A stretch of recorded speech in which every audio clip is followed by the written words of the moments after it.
Welcome to the Ho-Ho Show. Rated the #1 most listened to podcast on Pluto. So join us now as we discuss news, politics, current events, and so much more. So clear the airwaves and strap in as we Defend the Constitution, because freedom matters.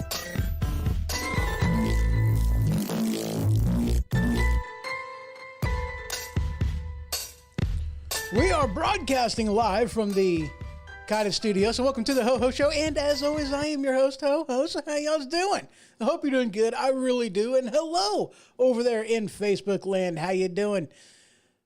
How you doing? So we've got some stuff to talk about. You know, we don't have a whole heck of a lot to talk about. Well, kind of. I mean, there's like 30 plus stories in here that I'm going to be touching base on. Well, maybe not quite that much. But they are all over there and available on at thehohoshow.com in the newsfeed tab. You guys can check out the magazine over there on Flipboard. And y'all know how I like to start this show, a little bit of satire with some meaning behind it. This headline from the Babylon Bee, and yep, we're just going to dive right into it. Hillary Clinton spotted desperately trying to refill Lake Mead before more bodies surface.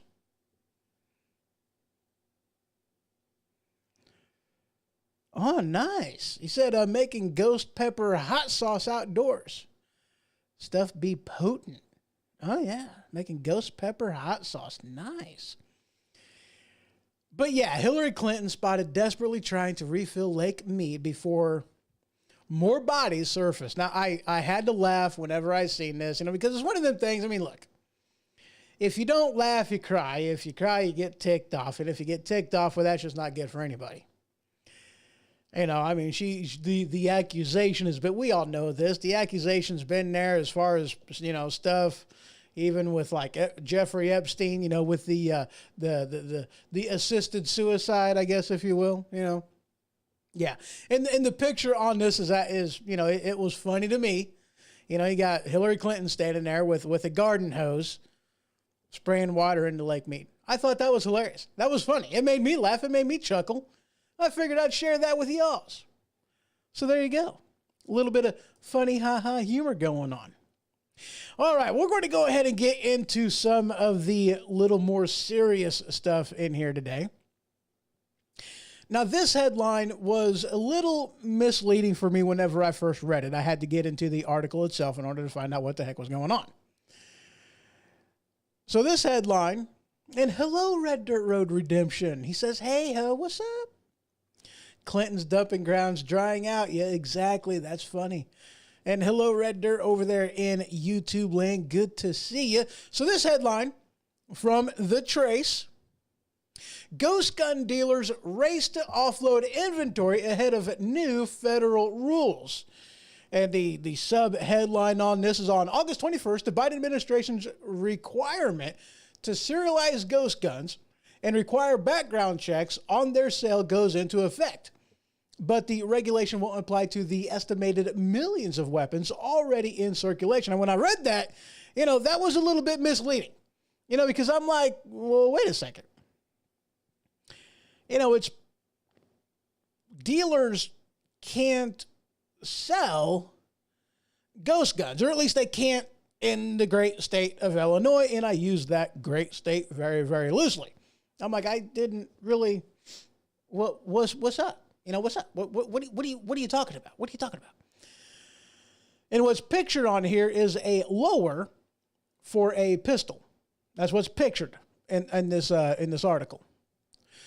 But the article continues because retailers of ghost gun parts are holding fire sales on the eve of the new federal rule meant to curb the proliferation of homemade untraceable weapons. And that made a little bit more sense. Okay, cool. Now, I don't know about y'all's guns. Don't forget the census people trying to force holster companies for customer info. Oh, yeah. And I mean, yeah. People, trying to get information from companies selling holsters. Yeah. That doesn't surprise me. You know, I mean, it really doesn't surprise me. I did not know that. I hadn't heard that. Thank you for letting me know, by the way. But yeah, I hadn't heard that one. But I don't know about y'all's pistol, but my pistol that I no longer have anymore, you know, the tornado took my pistol. I don't have it anymore, you know, but the pistol that I used to have, you know, it had a serial number in 3 different places. You know, there was a serial number stamped onto the slide. There was a serial number on the lower, and there was a serial number on the barrel. So, I mean, that sucker had 3 different serial numbers on it. Well, yeah, that would be awesome. Call in and talk about it. Yeah, I'm definitely open for that. Heck yeah. Feel free to call in. That telephone number is on the screen, 217-965-6133. Just follow the in prompts or the prompt menu to get into the show. Call-ins are definitely welcome. Always welcome. I always put that on the screen. So, but that's what you know, it's 3 different places that the serial number, at least on my pistol that I used to have, was at. Now, here's what it amounts to, okay? Now, when it comes to like an AR-15, the AR-15 that I used to have, don't have it no more. Don't know what happened to it. You know, the tornado, don't know where it went. Tornado took it. It went over to Oz. You know, the wonderful wizard has it at this point. But that only has a serial number on the lower, which I thought was actually kind of weird because it's like, okay, the rifling is what they use on the ballistics and trying to track down, you know, the rifle, you know, the information on the rifle. And it's like the rifling, well, there's no serial number on the barrel, you know, the upper. I mean, you can get like a, you know, make your own.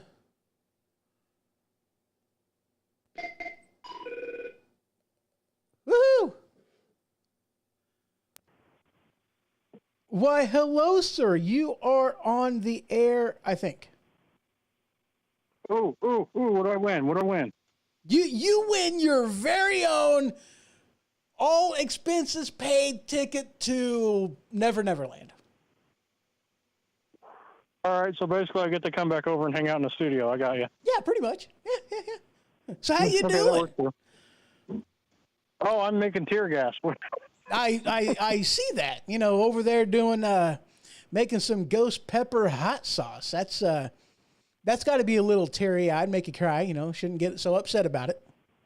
Well, we're doing it outside on the grill because if we did it in the house, it would. I'm afraid it'd kill the bird. Right.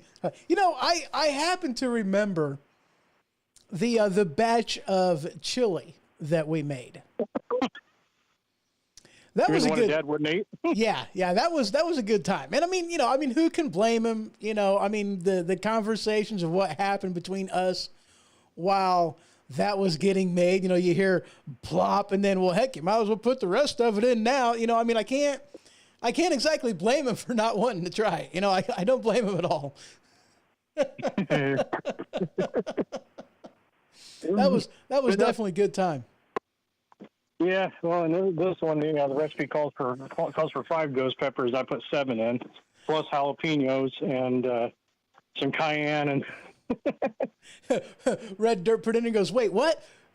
How do we win prizes for or how do we win guest studio appearances? Well, just call in. I mean, if y'all live in the area, I mean, good grief, stop on by. Oh, holy crap. Oh, okay. Right. I hit a button, didn't mean to do that. Yeah, I mean, you know, the dog doesn't bite. Well, nah, she doesn't bite. I don't think she bites. No, she only bites. She'll wag her tail and she'll lick you to death, but I don't think she bites. No, but I know the owner does. Well, you know, yeah, I bite, I nibble, you know. Good stuff. So, you had mentioned in here, where's it at? Oh yeah, the census. Don't forget the census. People trying to force holster companies for customer info. Yep. Yeah, I hadn't heard that. Yes, sir. They are. They've been hitting a bunch of these holster companies, and what they're saying is, if you don't comply, with their information gathering, they'll give the companies a $10,000 fine. Of course, that's just like the federal government to go after companies. Now, is this something that is a new regulation per se, or is this just a rule? Who's this done by? I mean, is this done by, ATF? Is this something that's done by the IRS? I'm sorry, go ahead. The U.S. Census Bureau. The U.S. And now, how in the world do they have the authority? Yeah. How do they have the authority to even do something like that? That doesn't make any sense to me. They're supposed to count people. Yeah, they count other things too, but apparently several companies have been getting these contacts. I don't remember if it was direct emails or certified letters or some shit. I didn't look that far into it. But one company basically said, well, we're not going to participate in this census. And they said, well, if you don't, we're going to give you a $10,000 fine. And they said, where do I write the check? Because the company said they are not giving anybody customer info. Right. You know what I mean? That's the thing. It's like, here in the great state of Illinois, you've got to, get, you have to go to the government just to have the privilege, which is not a privilege. It is a right. It is a freedom. It is a God-given, constitutionally protected, and it's supposed to be a government upheld right to keep and bear arms. That means to have on your person and to carry with you whenever you are out in public. But yet Correct. We have to, here in the great state of Illinois, we have to do, Father May I, just to exercise our right. And anytime we buy, we got to fill out this big old form. We have to get approved by the state.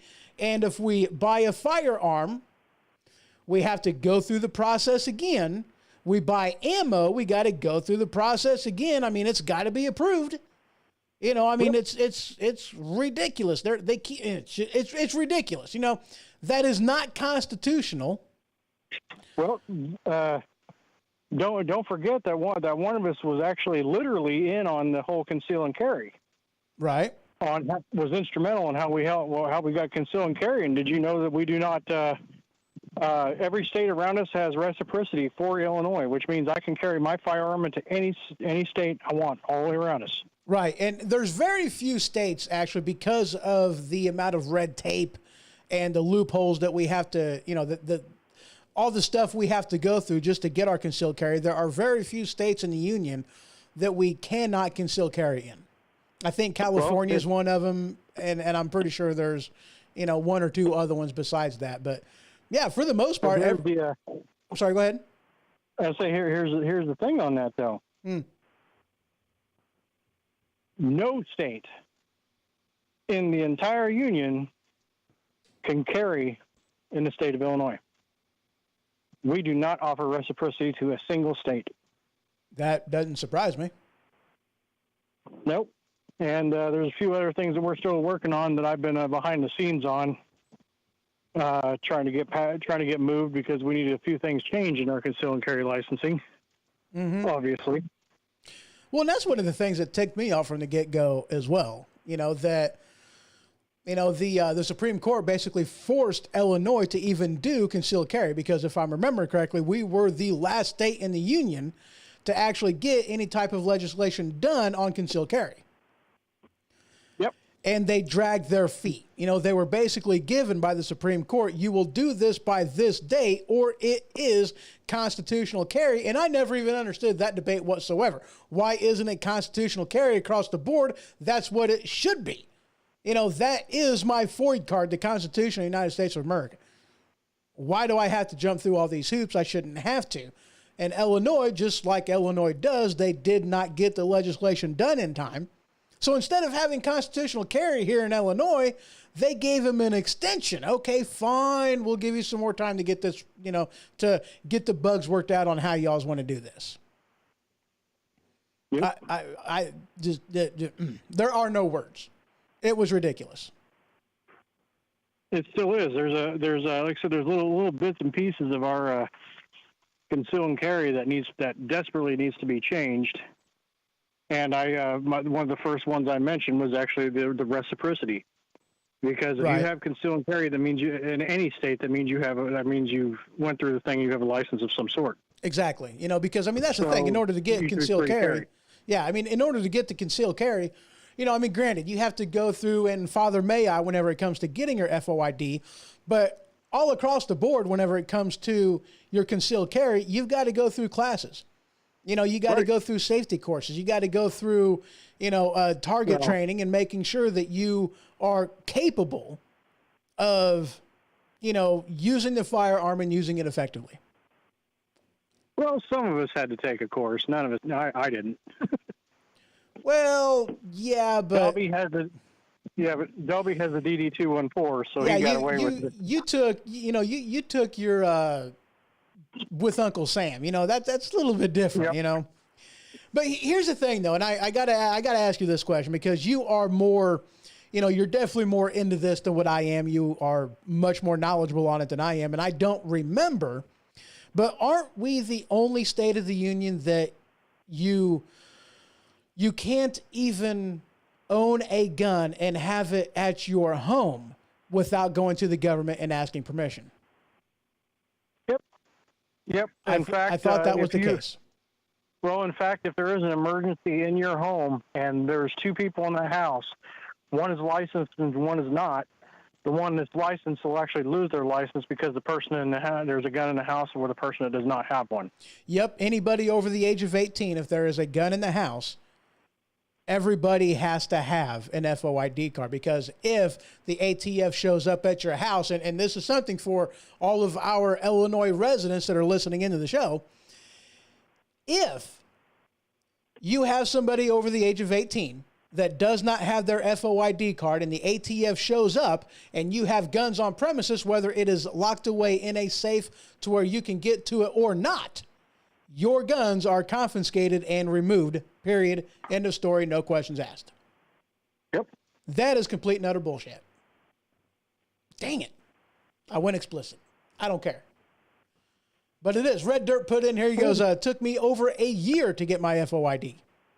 Dude, we're not monetized. It's not like you have to worry about being explicit. Well, I try to keep it, I do have kids that listen. I try to keep it at least somewhat clean, I got kids that listen too, and that's their problem. Well, I'm not gonna sugarcoat nothing for nobody. no, I don't sugarcoat it. I just try to watch the language, Well, Of course. then then I guarantee your listeners probably would have needed therapy after yesterday. Or Oh, Thursday. you went into a tirade? Well, kind of. Actually, we were talking about how it's really important for anybody who is two-way friendly to have a fleshlight in their kit. Right. What? It's non-lethal. Think about it. The guy's going to need a lot of therapy if he gets smacked in the face with a rubber pussy full of 3-week-old Hey, jizz. now, come on. Good grief, man. What? Well, that's like, okay, I do a handful fine, of other... I'll dumb it down. I'll Nick, be nice. you went into it already. No need to dumb it down. If they didn't get the picker, then that's tough. But anywho, with the Black Mirror podcast, one of the last episodes that I did on that one, I forget what the title of it was, but that one, the topic of the entire show, there wasn't any way of doing that without there being some crudeness into it. I'm not getting into it, but let's just say there was some crudeness that was involved in it. It wasn't because of me.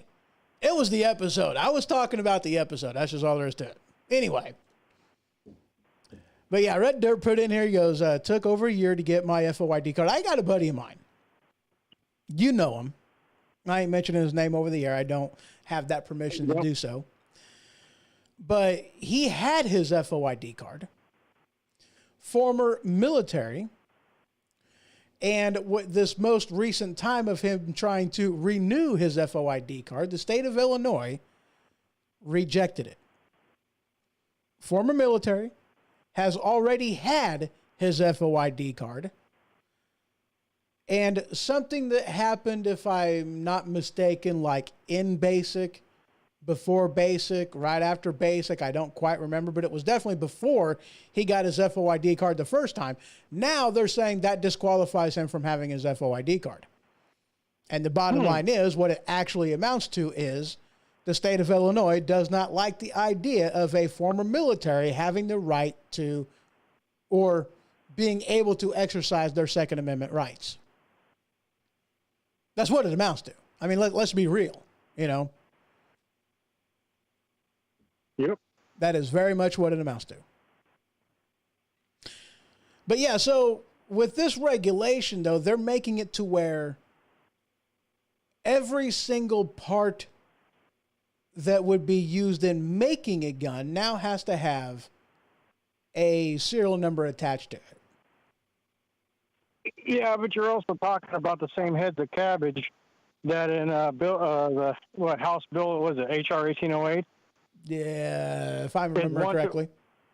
When's the last time you saw a Chicago gangster using a submachine gun? Right, exactly. Yeah, that's on the ban. That's on the Thompson submachine gun is on the ban list. Yeah, anything that has a barrel shroud. We're like, well, that's to keep you from burning your dick skinners. Every rifle has one. Right. You know, there's a lot of things that was in that, bill that made absolutely no sense, because it's like, look, with the caliber of weapons that was involved and the different weapons that were involved, I mean, basically they just started throwing a ban on stuff that made a gun look scary, which may or may not have actually affected the ballistics of the bullet itself. It's like, dude, you're not going to put a ban on this, which is going to do far more damage, more bang, bang, put somebody in the dirt power over this one just because the guns that they're going to be shooting it out of look scarier.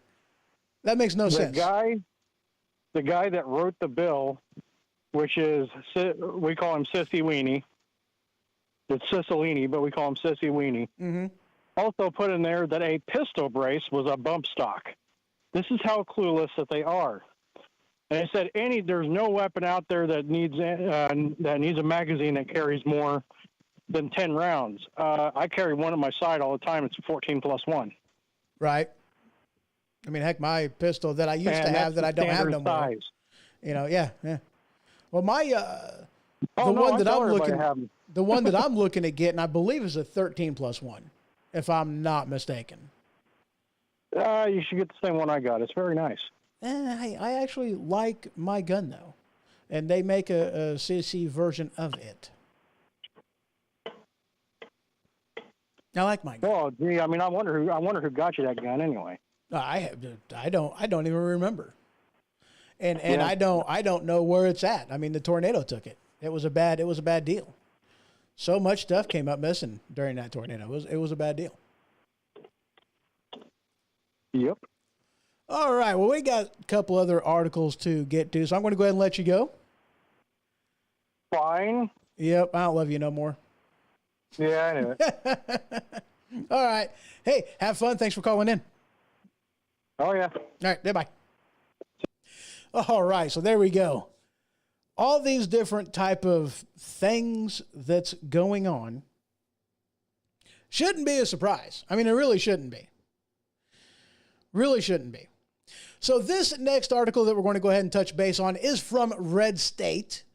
The article is, let me go ahead and get onto that. School board bans the pledge over under God, but yet continues to accept deity endorsing public funds. Now, this is something that, in all honesty, again, I was kind of confused whenever I read the article. I was going to be completely honest with you. I'm like, what? And that doesn't make any sense whatsoever. I mean, what are they getting, endorsement money from, from church groups? And it's like, that doesn't, but this doesn't make any sense. But no, that's not actually what they're talking about. That's not actually what they're talking about whatsoever. And this is an argument, one of them things that I pointed out a while ago, but it's like, you got these people that, want to, cry and complain over under God being spoken, with the Pledge of Allegiance, but yet they have absolutely no problem with, nor has there been any, force and push to remove the words of "In God We Trust" on our currency. You got to get out a coin, get out a dollar, get out any paper money, any currency whatsoever. Every single one of them has "In God We Trust" written on it, but yet they're going to complain over "under God" being in the Pledge of Allegiance. Never made any sense to me. But that's what this headline is actually talking about. So what happened was, this guy made over an inclusive type of that was the standing that he took to make this argument that, that the school board meetings, the weekly or monthly, I don't remember what it was, but they should not speak the Pledge of Allegiance at the beginning of it because it has "under God" in it, and the G in God is capitalized, making a direct reference to the Judeo-Christian God. Therefore, that is uninclusive to people of other faiths, and we need to be mindful of other people's faiths and things of that nature, and that's why they go ahead and do that. He says, I had to switch. Facebook was locking up. That sucks. Well, glad you made it. Glad you're back. Glad you're back. But that's what he's saying. Now, here's the thing, all right? This is an argument that I have made time and time again.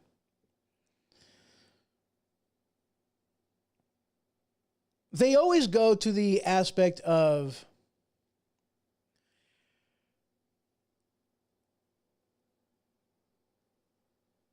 right. Yeah, Brandon puts in and goes, notice I'm talking as me and not the machine. I got in trouble. Yeah. I know you did. Did you finally, have you made WSP yet as a YouTube channel yet? You really should, man. Come on. Anyway, what was I talking about? Oh yeah. The thing that I hear whenever it comes to supporting these type of measures of not using God, not praying in schools, not, being able to say the Pledge of Allegiance, this, that, and the other, the thing that they keep on saying as a support type of a measure of this is why you can't do that is that whole separation of church and state. Now, here's the thing. You show me where that is in this. The Constitution, the Declaration of Independence, the Bill of Rights. You show me where the verbiage of separation of church and state is, and I'll give you $1 million.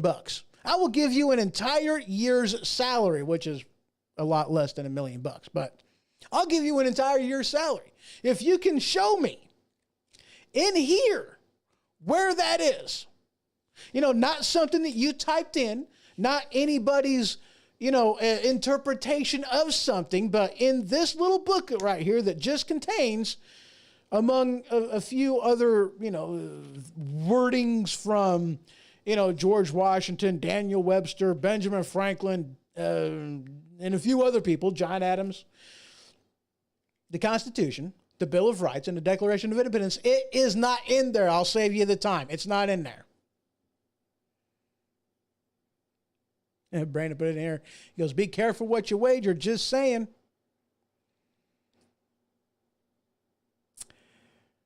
But you're not going to find separation of church and state anywhere in the Constitution. But what it does say is actually found in the First Amendment that Congress shall make no law respecting an establishment of religion or prohibiting the free exercise thereof. That does not say, oh, that's not Brandon, that's me. Well, hello, how are you doing? Good to see you over there. Well, see, y'all's were, yeah.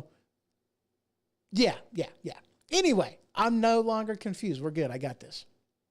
And how you doing? And welcome over there in Facebook land. And yes, I know who that is. That's all it says.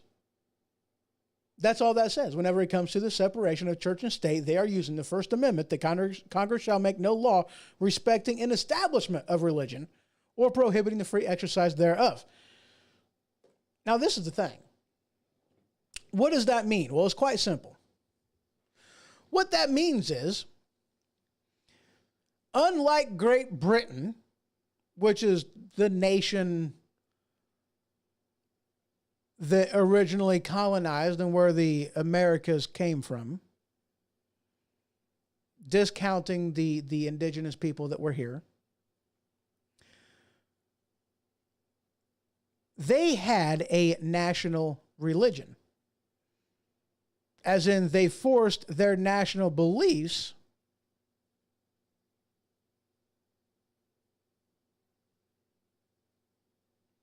Awesome.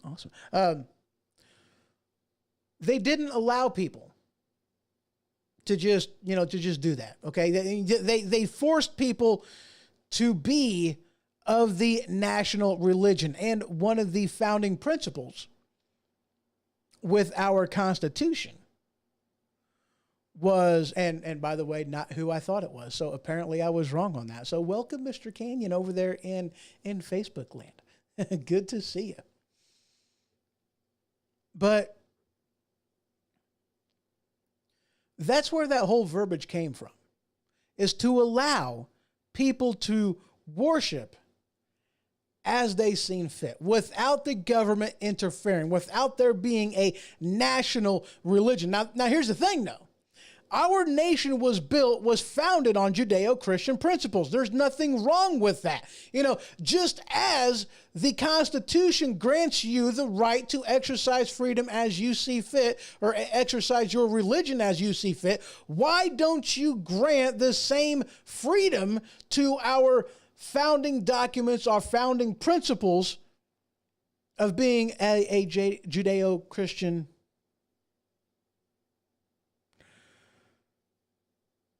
Evidently he can't see you. I am not sure. So, Mr. Canyon over there in Facebook land, Brandon says, hi. He says, howdy, it's the machine on lockdown from making the tube angry.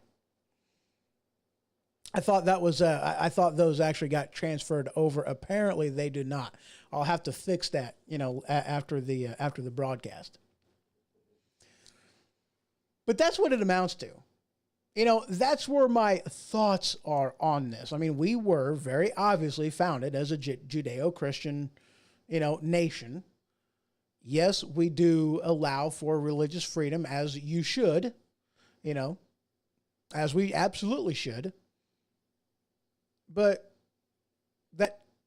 what's wrong with under God? Because we are a nation who believes in self-governance and not the heavy hand of government. Gee, whatever happened to that one, I have no idea. But there you go.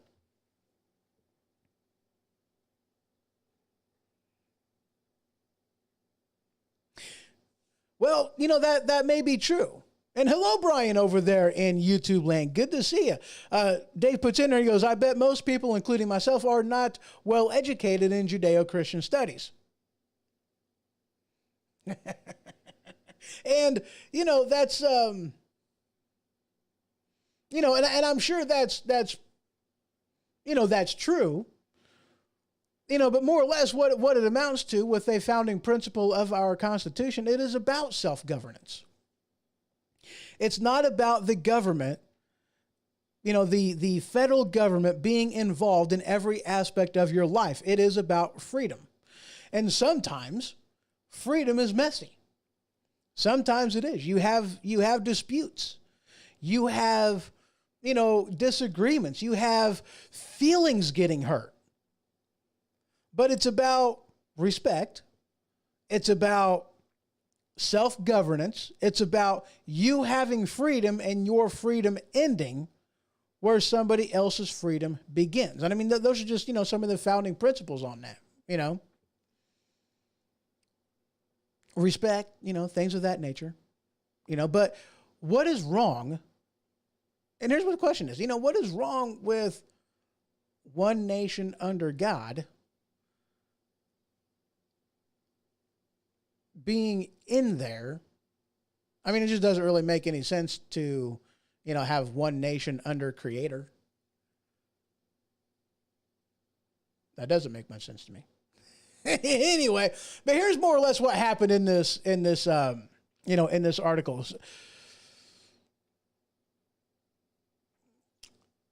Okay, yeah, Dave put in there, goes, so it's hard to expect Americans to respect if they're not knowledgeable about it. It's also true that many drivers are clueless how to enter and exit a traffic circle. Yeah, see what I'm saying? Oh, I absolutely see what you're saying. I very much do.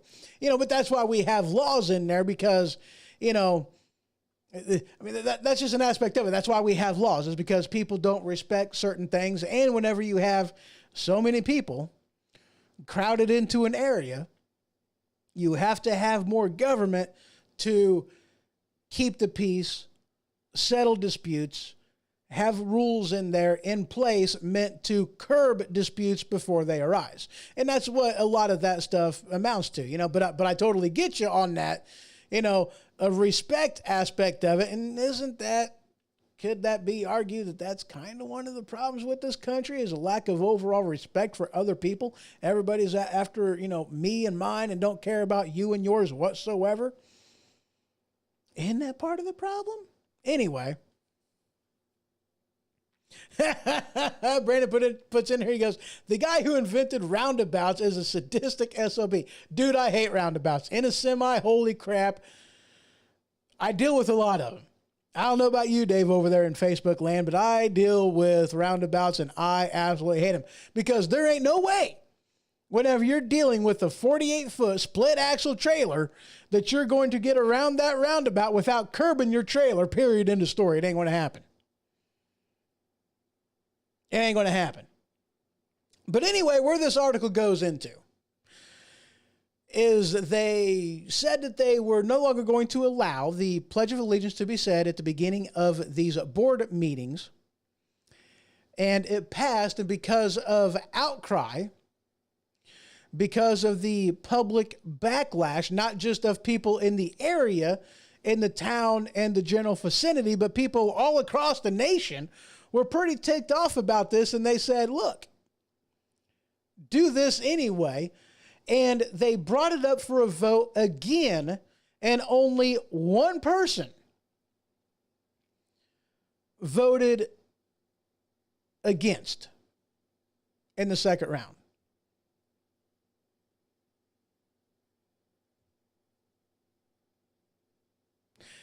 Red Dirt says roundabouts were all over Georgia. Grr, can't imagine in a semi, and I rode in one most of 2021. You like them? You like roundabouts? Say it ain't so. Say it ain't so. Anyway, but only one person in the second round of voting voted to keep the Pledge of Allegiance out of the school board. Even the person who originally petitioned for it to be taken out voted for it in the second round. I actually was kind of surprised about that. I figured that, he would have been a vote to keep it out because he's the one who petitioned in the first place for it to be removed. Just throwing that out there. All right, moving on. This next headline, there's kind of two of them. But anyway, this next headline is actually kind of, Okay. He says, I like him. Dave says, I like roundabouts. It's better than sitting at a light for no reason for a few minutes. Yes, I can deal with them. No problem. Okay. I realize it's not relevant to the show. You know what? But it's okay though. It's totally okay. I don't like the fact that, that I got to curb my semi all the time. I don't really like doing that. And I mean, granted, a lot of the times, most roundabouts, they're done in such a way that even though you curb it, it's very low. As in, it's a curbage, yes, but it's still meant to be driven on, so it's not really an issue. It's just one of them things that, we complain about as a truck driver. As a split axle flatbedder, I don't like them. I don't like, in a 53-foot tandem, I doubt I would curb it. In fact, I can't say as if I remember curbing it. in a tandem 53 footer. But in a 48 foot split, oh yeah. It's a UK thing. No wonder it's annoying. So anyway, this headline from the Daily Caller.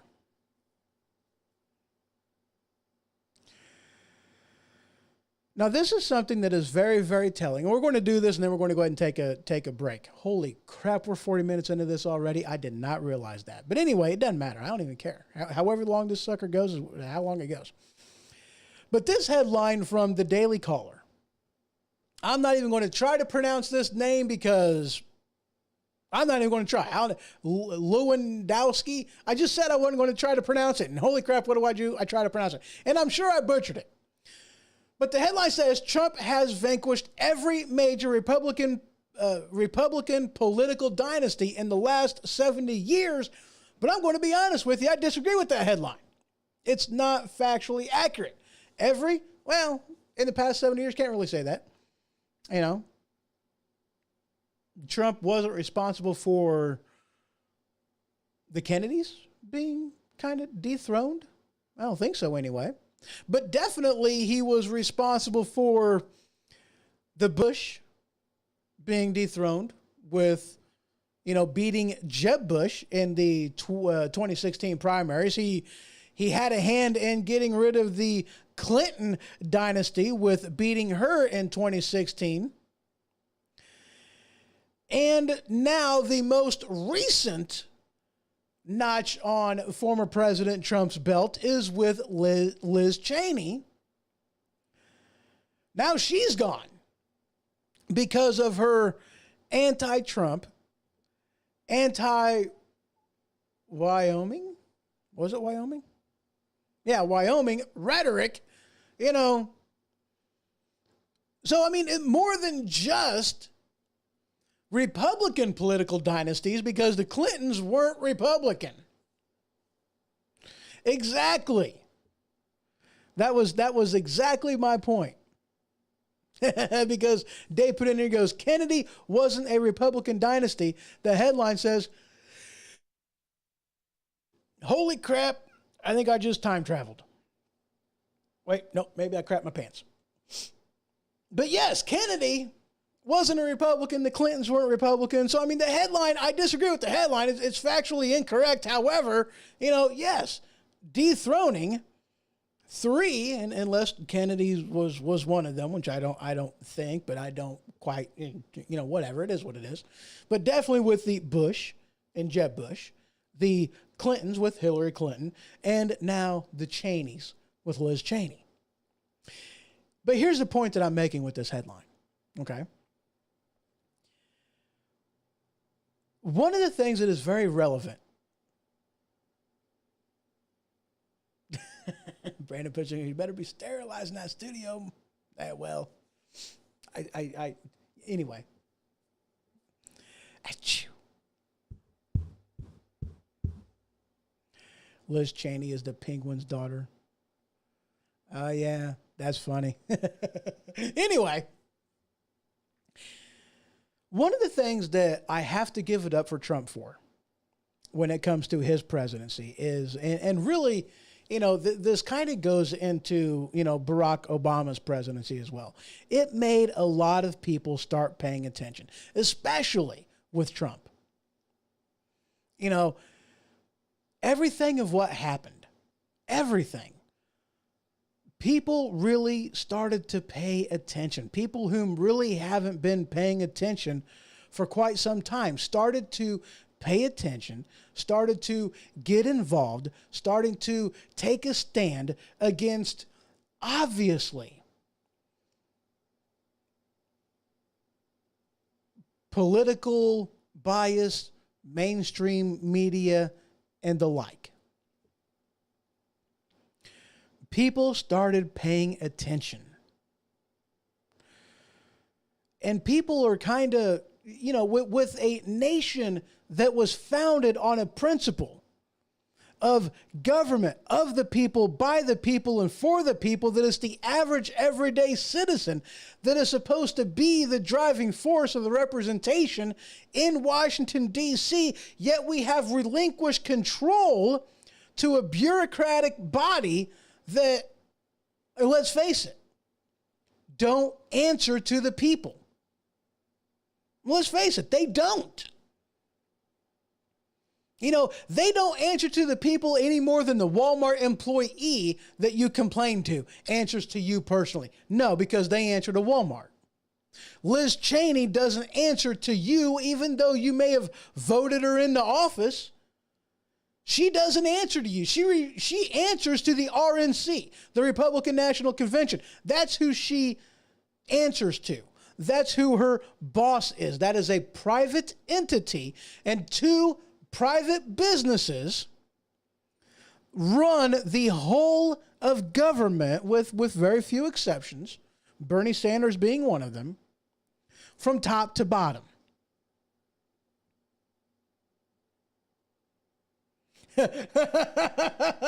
Brian puts in here, he goes, at least Donald Trump was smart enough not to go on a hunting trip with Dick Cheney. Absolutely. Oh, did you guys see the movie Vice?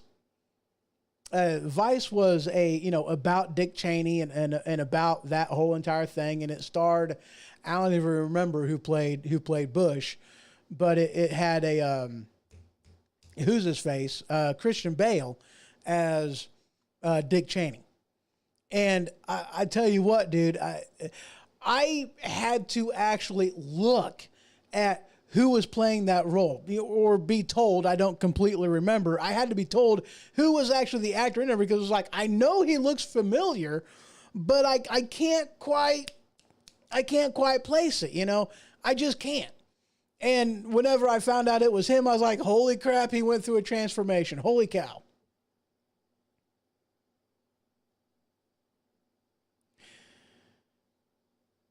Brandon puts in here, he goes, well, remember what Biden said. We, the people, is the government. And no.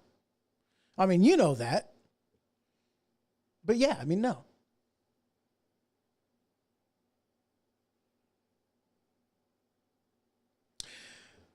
Dave puts in here, he goes, I think it's somewhat irrelevant that he's vanquishing Republican dynasties. What's relevant is that he's empowered conservatives and conservatism.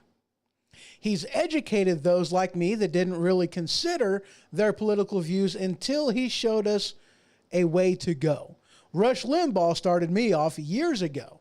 He took Trump to really energize, it took Trump, I can read, really I can't. It took Trump to really energize me. And you know what? That's exactly what my point is. Thank you very much. That's exactly what my point is. He has forced politics into the front burner. It's no longer a back burner thing that we can just go through our lives and ignore. He made politics, he made government, mainstream. And that's really something that Trump gave us. People can't just sit idly by anymore because they seen, because it was in your face. The attacks towards President Trump. It was an in your face. It was obvious. I mean, there was no denying what was going on. And he has empowered people to stand up. That's the Trump effect. Absolutely. But he has empowered people to stand up. He's empowered people and shown people that we don't have to, and this is my point as far as the vanquishing Republican dynasties or just vanquishing dynasties altogether. He has told people and shown people that it can be done. If you have the backbone to do it, and Trump did. He had the backbone to go after them head on. And we're not going to settle for rhino Republicans anymore. A rhino Republican, somebody who goes out on the campaign trail and promises everything. I'm going to do this. I'm going to do that. I'm going to do the other. I'm going to do everything that you want me to do. And then once they get into Washington, all they do is make some do nothing votes of intent. And then whenever the time comes to actually do something, they do nothing. You know, the whole adage of Republicans may hold office, but the Democrats hold power. That's very true. That is extremely true. I tell you what, dude, I give all the credit in the world to the Democrat Party. I really do. Because it doesn't matter if they are in the majority or not. Their agenda still finds a way to go through. Every single time. You know, we may put a pause on things from time to time. We may do this. You know, we may have votes that will put a direction in there. But when push comes to shove, and I give Democrats all the credit in the world on this, when push comes to shove, their agenda does not get rolled back. It just gets put on pause. And at the very nearest opportunity, they hit that unpause button and gets the ball rolling again.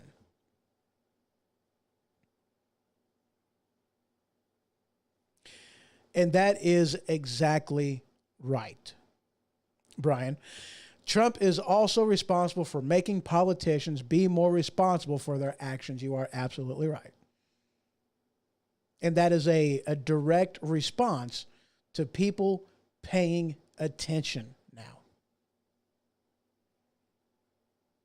Brandon puts in and goes, I'm a constitutionalist. Rush is who made me want to take my thoughts and say them out loud. You know, I got to be honest with you. You know, I really wasn't, I don't want to say I wasn't a fan of Rush Limbaugh, but I didn't really listen to a lot of him. I really didn't. You know, I'm like, I caught some bits here and there, but that was about the extent of it. You know, I didn't, you know, I just, not that I wasn't a fan, but it's just never got around to it. You know, never got around to it. And Brandon puts in there, he goes, I don't trust anyone in the government. Most terrifying, you have got this right. I know exactly where you're going. Most terrifying sentence ever spoken is, I'm from the government and I'm here to help. Yes.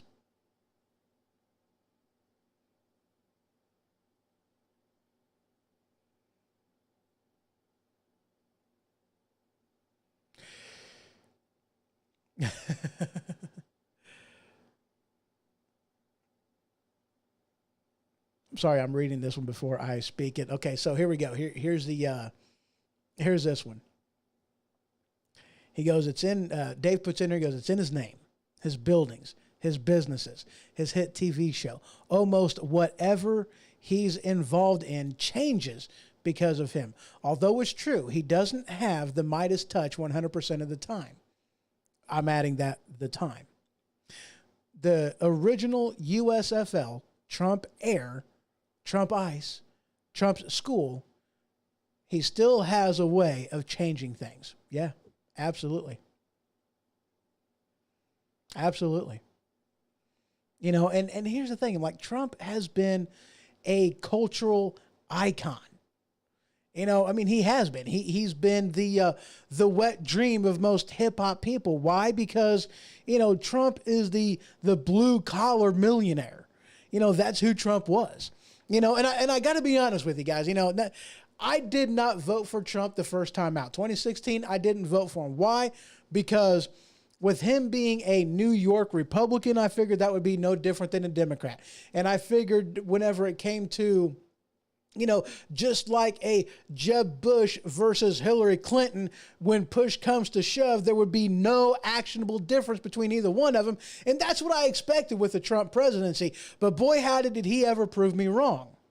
But here's the problem, though. If I would have done my due diligence from the beginning and actually researched the man and paid attention more about Trump and whom he was, just going back to, you know, the mid to early to mid 80s, what Trump has been saying hasn't changed one diddly squat whenever it's about his, how he would deal with certain things and his political leanings. He's been upfront and honest about this since the 80s.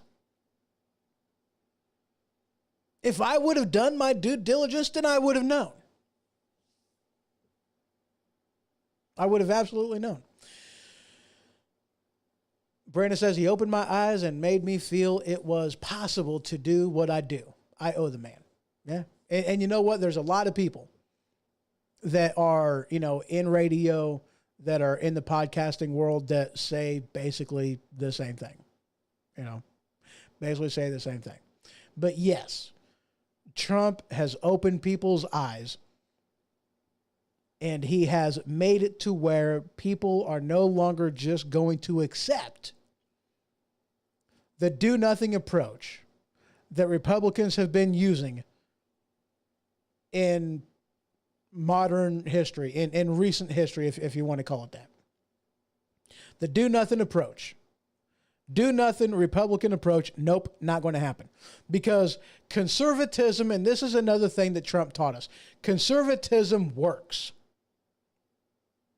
Best economy. Best labor participation numbers.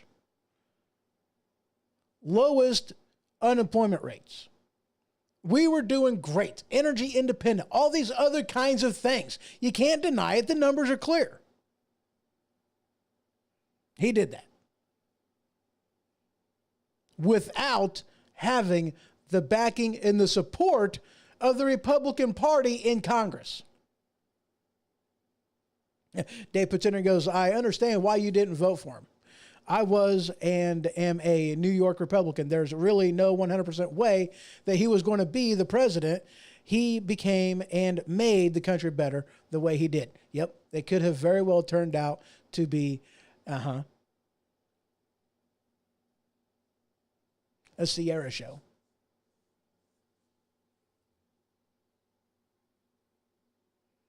Yeah, Brian puts in here, he goes, well, I'm glad you burped and released the brain fart, and now you're a Trump supporter. Yeah. I mean, the man, he made me a believer. He really did. In more ways than one. He really did. And, just the way, yeah. All right, guys, we are going to go ahead and take a quick break. And when I return, we are going to be talking about the Inflation Reduction Act and a little bit about that kind of stuff. And then we're going to be talking about some of this stuff dealing with the raid, the Mar-a-Lago raid on former President Trump's estate in Florida. We will be getting into that right after this. I'll be right back.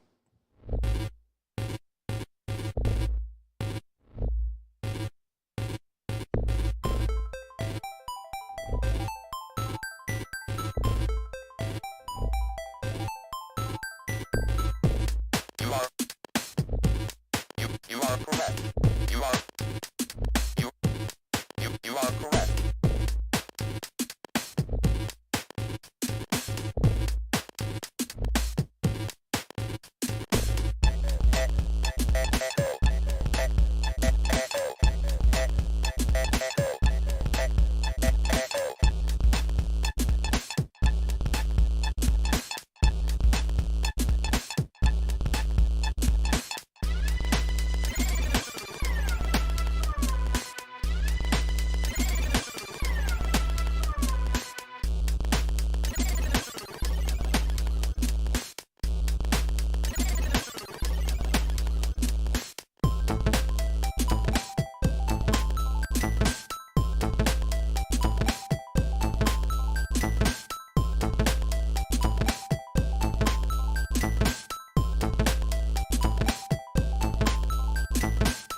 Have you ever had an ailment that a normal over-the-counter remedy just couldn't fight? If this is the case, then boy, have I got the solution for you.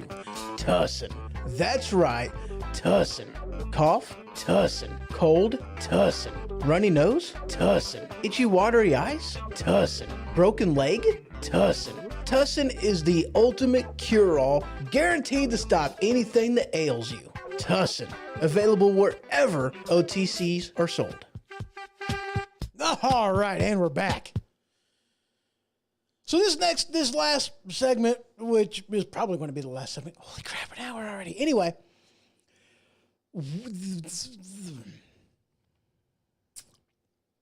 we're going to start here. Right here in the studio. This is where we're going to start. With this headline from Yahoo Finance. Okay, I think this is the first time I've ever used Yahoo Finance as a source in the show. I can't recall ever using it in the past, but here we go. The headline: Inflation Reduction Act won't have big effects, I can read, on either growth or inflations, says economists.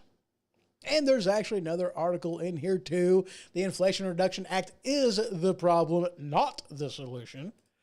And even Sean Hannity debunked the Inflation Reduction Act, dubbing it the Tax the Poor, the Middle Class Act. Abso-freaking-lutely. Abso-positively freaking-lutely. Block. Not allow, block. There we go. It wasn't that long ago that, and I don't remember who it was, one of y'all's out there in chatty chat land might know. I don't remember. I don't recall. I remember hearing it, but I don't remember who said it. But it was, they finally admitted to news broadcasters or somebody, they admitted to somebody that leaked to somebody that the Inflation Reduction Act is no such thing. It's not going to reduce inflation. Because, the logical question is, how? They're going to reduce inflation just by writing a law? How? How does that work? How are you going to, by taxing the rich, force down inflation? It doesn't work like that, because all you're going to do by taxing the rich, taxing the people who actually produce goods that you are going to go to the store and buy, it's going to make prices go up. Of course it is. Who are these people that think that raising taxes on the people that produce goods and services that sell to people, are these people that actually think that it's going to lower prices? It's ridiculous. But here's the thing though, okay? Inflation is seen in many, many different forms, okay?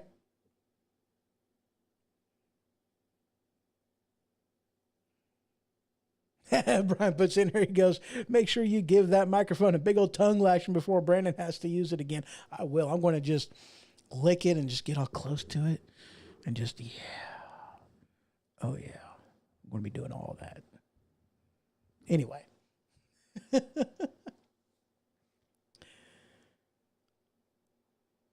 But inflation happens, or at least, inflation is seen in multiple different ways, okay? One of the ways that we have been, I guess you can say, not seeing inflation as of recent years is the sizes of things are getting smaller. Portion sizes are getting smaller. Yes, we don't, we have a small, a medium, and a large version of, let's say, peanut butter that you go to the store and buy. But here's one of the behind the scenes things of what happens. That little container of peanut butter may look the same size. But if you look at the ounces on it, because they do this little miracle thing in raising the indent, or the bottom, what used to be and I'm just going to throw an arbitrary number out there, what used to be a 12-ounce container is now a 10-ounce container. That's one of the ways that we have seen inflation in this country play out that has kind of flown under the radar for many years. Most people don't pay attention to the ounces. They just look at the size of said bottle and that's what they grab. They're not actually paying attention that the ounces, the amount that they are getting, even though the price may stay the same or may fluctuate only slightly, the portions have gone down. That's one of the ways that we have seen inflation. But here's the thing, and the fact of the matter is, if you raise the taxes on, let's say, Nestle, people who make the chocolate syrup, the people who make the water, the people that make, whatever else they make, I don't even know. If you raise their taxes, what are they going to do? Are they going to be the ones paying the taxes? No. They're going to raise the prices so that this way they are compensated. They're going to take that, raise the prices just a little bit and make every single one of their customers pay for it. They're not going to pay the taxes. You are. That's how this kind of stuff works. Do you think that they're actually going to let the federal government cut into their profits because they want more money? Because they want to do this out of control spending? Do you really think they're going to do that, or do you think that they're going to pass those taxes onto the consumer? Well, absolutely, they're going to pass those taxes on to the consumer. We're going to be the ones paying it. I mean, hello?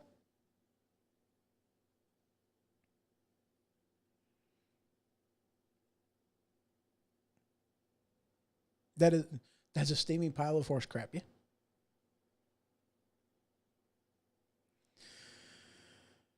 And if you honestly think, because I'm sure that y'all are also aware that the IRS is hiring, or in the process of hiring, have already started training with 87,000 more agents. And we talked about this on the last show, agents whom are going to be,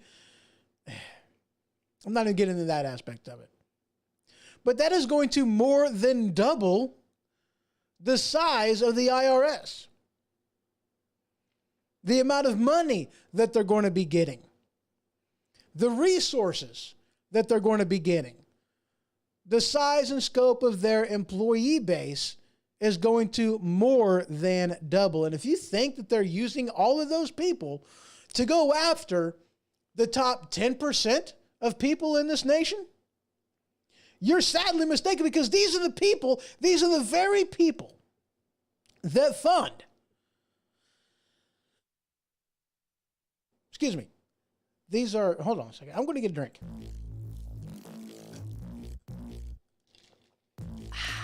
That's good stuff. All right. Turn that down a little bit. But these are the very people that pay for and fund the DNC, the RNC, every single one of them. These upper 10%, the George Soros of the world, these are the ones who pay for all of this crap. Who make the donations, make all of this stuff, that invest into the PACs. It's them.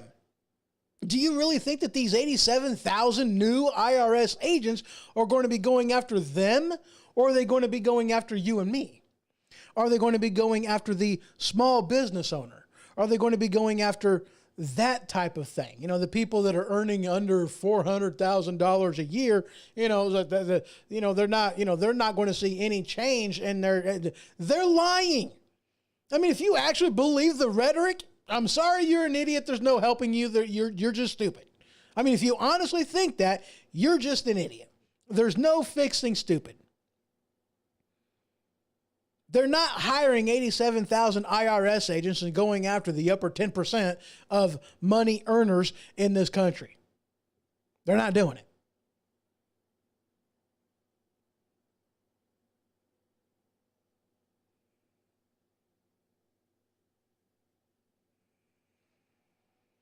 Brian puts it here, he goes, I was reading that it's possible that gas prices might go back up because there is more demand for the gas line now that the price is down.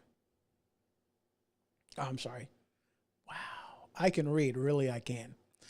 Because there is more demand for the gasoline now that the price is down. Absolutely. You know, I mean, whenever the gas prices are up,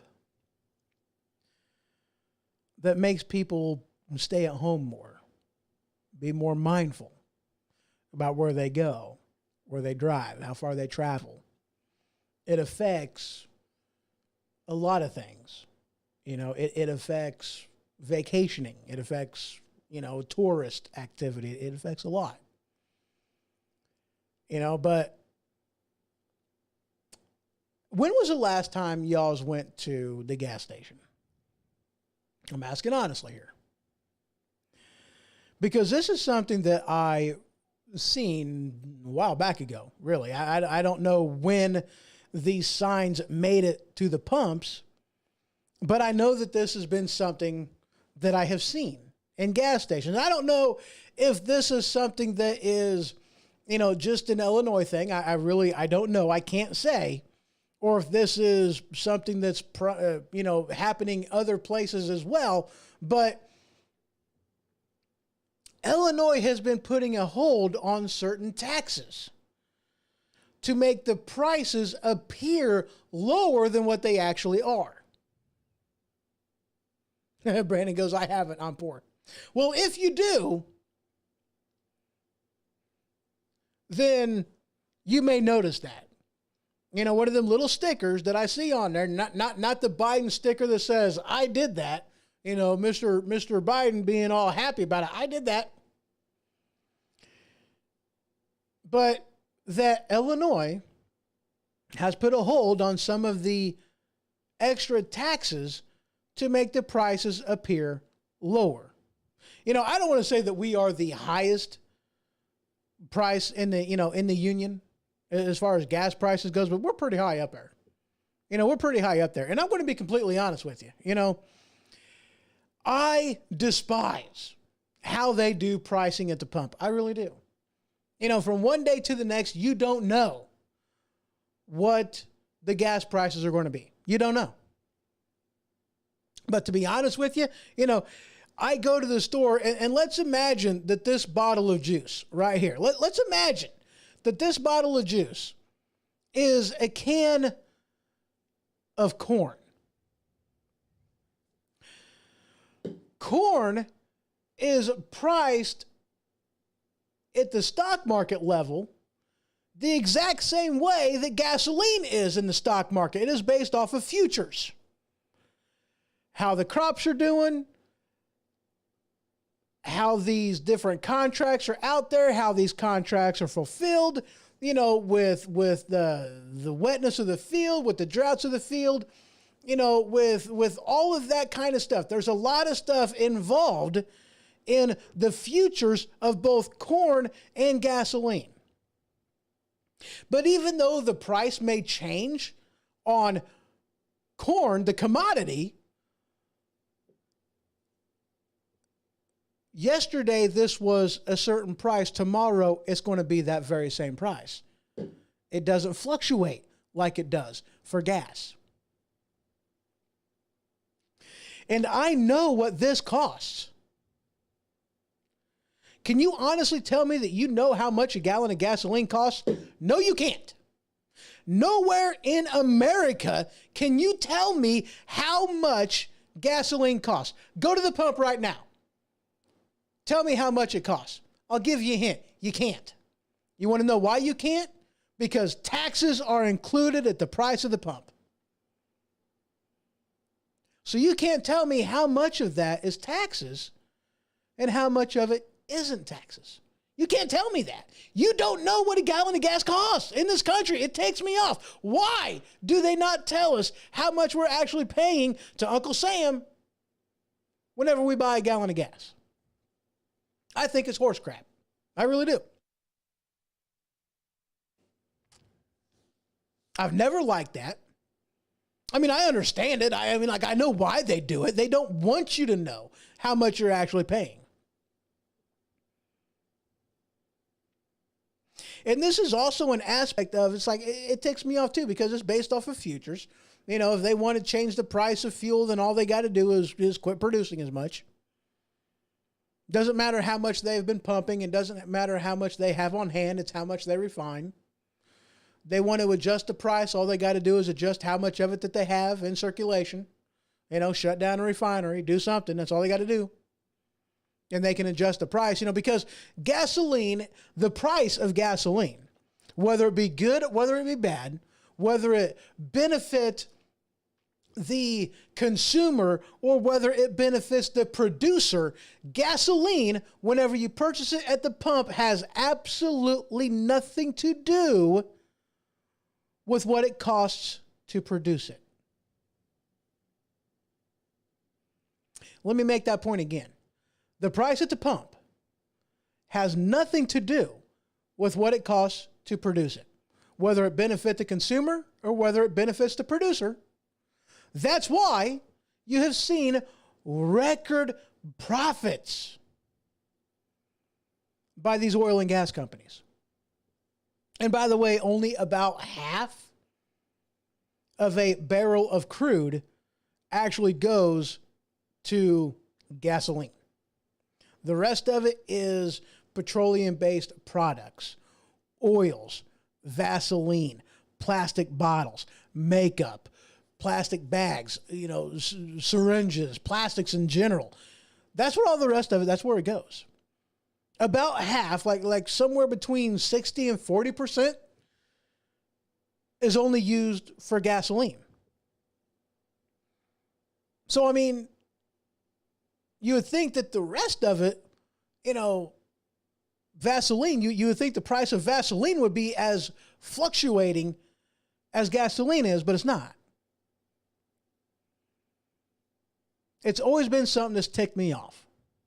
It's always been something that's ticked me off. That's how we choose to do the gas market. But, you know, and whether it benefits the consumer or whether it benefits the producer, because, you know, like in Trump days, you know, back whenever we had cheaper gas, that was definitely something that benefited the consumer, because at the pump, they weren't charging enough in order to cover the cost of gasoline. And this is actually one of the things that we did to Russia as well. We kept producing oil, kept producing oil, kept producing oil. And our oil manufacturers were seeing a huge loss because the Russia economy was based off of oil, and we were able to bankrupt their economy. That's one of the things that we did to Russia in history. You know, that was a while back ago. That was before Biden came into office, and there was a war on oil and natural gas and coal and nuclear. And now we are going backwards in time by using wind, you know, which is something that we used a long freaking time ago. And they want to say that this is new technology? No, it isn't. This is old technology. This is technology that they used, you know, just a long freaking time ago. Anyway.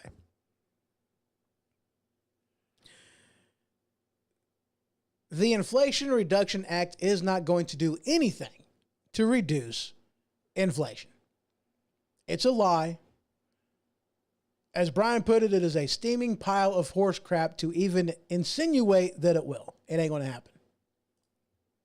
It ain't going to happen. We're going to go ahead and take another quick break. And when I return, we are going to be talking about this whole Mar-a-Lago thing, because there has been some new information that I have pulled, and has even been confirmed some of the things that I have suspected and other people have suspected as well, as far as the real intent behind why the FBI did what they did in investigating Mar-a-Lago.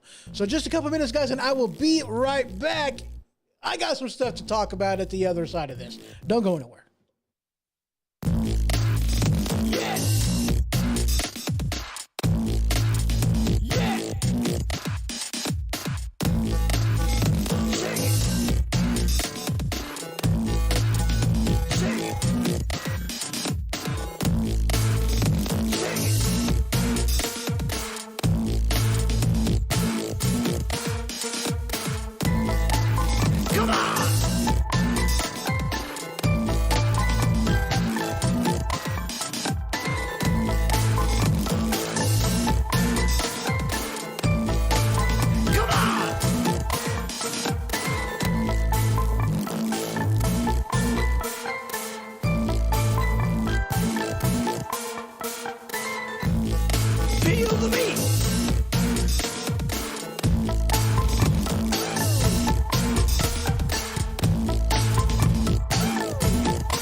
Do you work at any of the myriad of jobs where you might have to sit on your bum all day? Well, if so, maybe you know what it's like to suffer from the condition known as swamp ass. Well, if so, have I got the solution for you? Anti-monkey butt powder.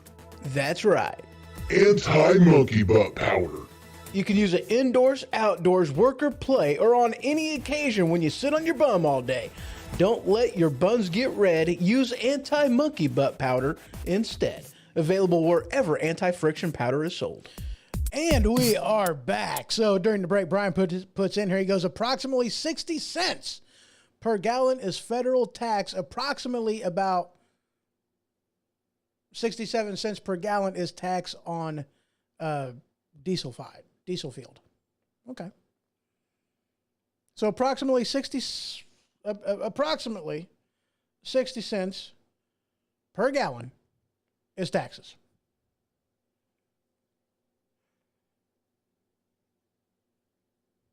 Cool. All right, so we are finally getting into the last segment. We are going to be talking about this Mar-a-Lago raid on President Trump's Florida residence, his home, the raid on that and some of the stuff of what's been going on. I mean, here's the thing. Okay. Here is why this, let's just be honest, let's not sugarcoat this. This is why this pisses us off. Those that are conservatives, those that are on the right, this is why this pisses us off, okay? Because they used any excuse they can come up with to investigate Trump. Not once, not twice, now 3 times.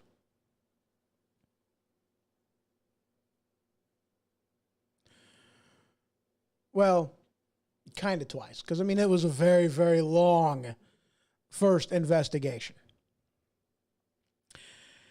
And here's the thing. It was very, very clear. Everybody knew it with the whole disinformation. All of the facts are out. We know the truth. Okay? That's what it amounts to. We know the truth. That when it came to the Steele dossier, we know that it was a crock of Bravo Sierra. That it had no factual basis whatsoever. They are supposed to vet this information before they go and apply to a federal judge for this FISA warrant, which they didn't do. And if they would have, then they would have found out that the whole thing was a crock of crap, Bravo Sierra, and if the judge had also done his due diligence, it never would have seen the light of day, never would have happened. But they used that. They used dirty deeds done by the Hillary Clinton administration that was actually first done by Jeb Bush, if I'm not mistaken. You know, that's where the ball actually got rolling in this, to try to take Trump out in the primary, which didn't work, and then got picked up by Hillary Clinton, and, you know, she funded and paid for the continuation of it. But anyway, I digress.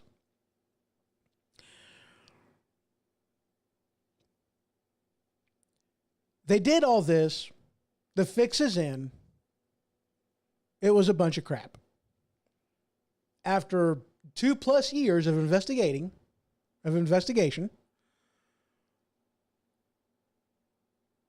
we know that it was crap. And whenever the FBI, you know, the FBI, it used to mean something to be investigated by the FBI. You know, they were held with such esteem that it was pretty well just accepted that if you were being investigated, and I'm not going to say that an inquiry is being done, you know, as in, you know, we've had an accusation and we're going to go look into this to see if it merits further investigation. We're just making an inquiry. But if they went to the point of doing a full-on investigation, that basically you're guilty. The FBI were held at such esteem that if you were being investigated, it was automatically assumed that you were guilty. The only question was, who else was involved? How deep does a rabbit hole go? How much were you involved? We know you're guilty. We're just trying to sort out the details. That's pretty much what that meant. The FBI didn't really get questioned on a lot of stuff until the FBI was weaponized and used to go after and attack a political adversary of the Clintons, because that's what happened. And we know that's what happened. And why, after this Mar-a-Lago incident, that it ticks us off. And now you have the whole aspect of, you know, well, it was okay for the Democrats to defund the police, but yet we want to get rid of the FBI now. Let's defund the FBI. Let's take this sucker apart because it's obviously broken. Nothing has been done to fix it, and it's been 5, almost 6 years now that it's been obviously broken. Actually, let's go with 6 years. It's been broken.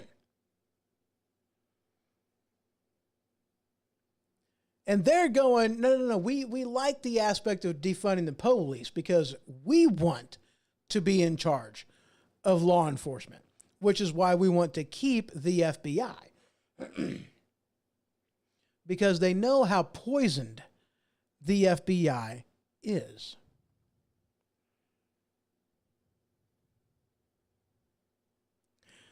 And you have people, even like Mike Pence, that are like, hey, you know, let's not get carried away with this, guys. Come on. No, let's absolutely get carried away with this. Now, I mean, here, look. Let me make something perfectly clear. I am sure that 90 to 95% of the FBI agents out there are good people just doing their job. I'm sure of it. You know, it gets a little frustrating whenever, you know, you use the line of I'm just doing my job to justify violating somebody's constitutional rights. I really don't like that. You know, for those of you that are in the military, you know that that's not an excuse for violating somebody's rights. I was ordered to. Gray areas, I understand it. Don't get me wrong. You know, kind of like the aspect of you're getting a speeding ticket. Well, I didn't know I was speeding. Now you do, while he's handing you your speeding ticket. Ignorance is not defense when it comes to doing something you know you're not supposed to be doing. Ignorance is no excuse. Legally speaking, ignorance is no excuse. But it's the upper echelon. It is the decision makers. It is the heads of these various branches and departments and, you know, the director of the FBI. These are the people that need to be removed. Because obviously what they did before didn't take root if that kind of crap is still going on today, and that's what the problem is. This headline from Fox News, it looks like the FBI and Justice Department has chosen a side to too many Americans, says Representative Stewart, whoever that is. They've chosen a side, and it's blatantly obvious. I mean, think about this. Not that long ago, we're going into the Wayback Machine. Not that long ago. What did we see? Hillary Clinton, what was she guilty of? They investigated it. She was guilty of it. It was proven. It was found. She had classified documents on a private server. Illegal. You can't do that. This is basically the exact same thing that President Trump is being accused of. Having classified documents as his Mar-a-Lago estate. And yet, whenever it came to Hillary Clinton, they said, well, yeah, she violated the law. But you know what? We're not going to prosecute her. We're not going to go after her. The FBI, the Attorney General, we're in lockstep on this. We're not going to do anything because, you know, it doesn't look like she really intended to break the law. Now, here's the thing. In the law, intent is not a factor in determining guilt or innocence. It's not in there. It's nowhere in the statute whatsoever. Intent plays no factor in it at all. But yet they were using that as an indicator. But here's the thing, okay? I'm sure that some of y'all's out there have kids. And if you've never had kids, I'm sure that there's a lot of you out there that have babysat, you know, that has watched children. You know, not literally sat on the babies, but were responsible for their well-being. Making sure they don't do something stupid. Making sure they don't kill themselves. Because if you've ever babysat a boy, then, you know, that's kind of what we do when we're that age. Because I was a kid too, and I'm sure that the rest of you, if you are not parents, nor have ever had to babysit kids, I'm sure that you have been kids. And especially for the male audience out there, you know, we kind of actively try to kill ourselves on a regular basis. That's what we did as kids. Did stupid stuff to try to hurt ourselves. I mean, that wasn't the goal. We just did stupid stuff, and the consequence was pain. But whenever you walk into a room and you see a children going, oh crap, he's obviously guilty. He knew he was doing, or she knew they're doing something they're not supposed to be doing. You can't claim ignorance. You can't claim a lack of intent on doing something that they weren't supposed to do when they were obvious when they got caught, or before they got caught, however the case may be, that they intended on breaking the law. Case in point, going to this Hillary Clinton thing with the emails. What was she doing? Destroying evidence. Taking a hammer to BlackBerries. Government issued property with BlackBerries, laptops, destroying hard drives, deleting hard drives using BleachBit, which is a multi-layer delete and rewrite onto a hard drive. That's what she did. Her conduct prior to and after, before said things were relinquished to the people that said that they want them, flat screams that she knew that she was breaking the law, mishandling classified documents, and tried to cover it up. That screams intent. So how can you, upon her actions, stand there with a straight face and claim that she didn't mean to do anything wrong? There was no intent on breaking the law. Yes, there was. And she proves it by how she acted, by what she did.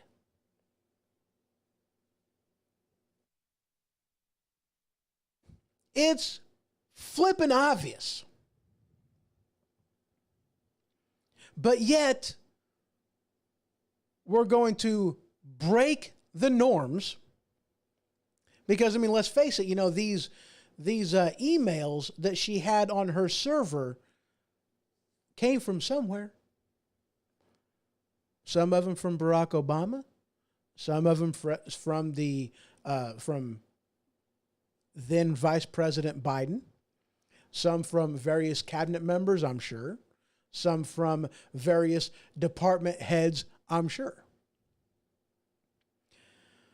And whenever they, and this is also some stuff that I talked about on the last episode, whenever they emailed those classified documents to a private server, they too were also breaking the law. Their intent has no bearing on their guilt, and they were trained and taught what was acceptable and what was not acceptable prior to getting the position that they got. Just like Hillary Clinton was. This is acceptable behavior. This is not acceptable behavior. This is where you do business, is in your .gov email account. Period. End of story. So not only did Hillary Clinton break the law willingly and tried to cover it up, did everything that she could, and still got caught, but there are other people who are obviously implicated in this too, and they did not want to beat the hornet's nest. They did not want to do that because they did not want to go after former President Obama. And the precedent was made. This is a non-issue. Oh, but wait a second. I'm forgetting something. We're talking about the Democrat Party. We're talking about the DNC. The history of now, forget yesterday. Trump comes along and they say,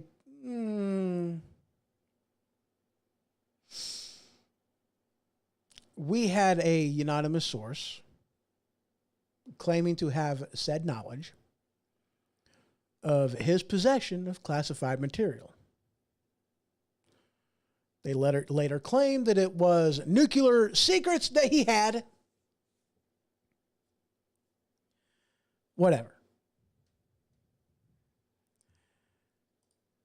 This headline from Red State.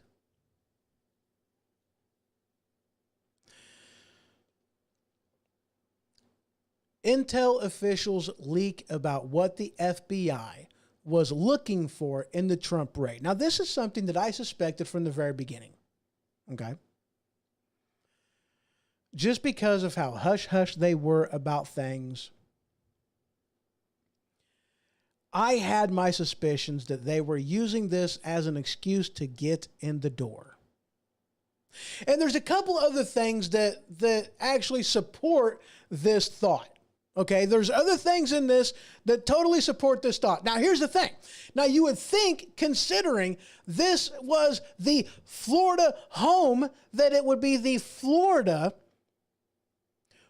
branch of the FBI that was in charge of and headed up the raid that was done on President Trump's estate. But if you were to think that, you would be wrong. because it wasn't the Florida office that headed up the raid. It was the D.C. office that headed up the raid. Now, why was it these people were the ones that stomped all over the FBI in Florida and decided to head up this raid? Well, it gets better. Okay? It gets better. Because this headline from Real Clear Investigation, the FBI unit that led the Mar-a-Lago raid earlier ran discredited Trump-Russia investigation. It's the same freaking people. The same people that were in charge of the Trump-Russia investigation, the same ones that spent millions of dollars in a 2+ year or longer, 2+ year investigation into President Trump, they are the same ones that did that. The very same ones. Not to mention that this unit is under investigation already for misconduct. They are under investigation for abuse of powers, and those are internal investigations, and they are already under investigation. Also, a focus of a special counsel John Durham investigation of the Bureau's alleged abuses of power, political bias during its years-long Russiagate probe of Trump. That is in this first paragraph of this article that you can see right here. Now, again, all of this information can be found by heading on over to thehohoshow.com. Just click on that newsfeed tab. Just grab the magazine for today's date, scroll through that thing, and you will see all of my articles that I'm looking at here. And fact check me, please. Read through these articles. This unit that was head of the raid on President Trump's Mar-a-Lago estate is the same one that ran the very discredited, that so gloriously and miraculously and blatantly obvious Trump-Russia investigation 2+ years and came up with nothing. They're the ones that headed up this raid. And they are under investigation not only by the Durham investigating team, but also internal investigation in the FBI itself. Oh, but it gets better. Let me go ahead and go back to this article. Intel officials leak about what the FBI was looking for in the Trump raid. Now, I say again, I had my suspicion on this. I really did. I had my suspicion. This very suspicion that is pointed out in this article by Red State, I had this very same suspicion that this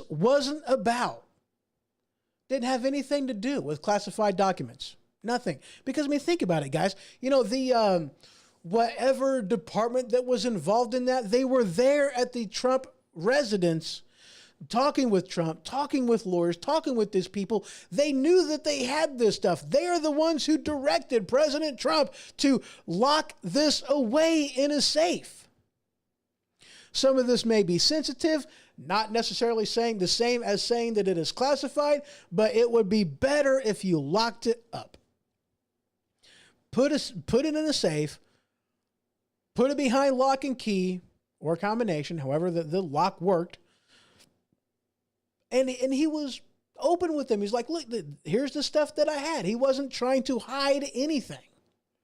This is what I have. Here where it is. You know, if there's anything you want, take it now or come back. It ain't going anywhere. It's here.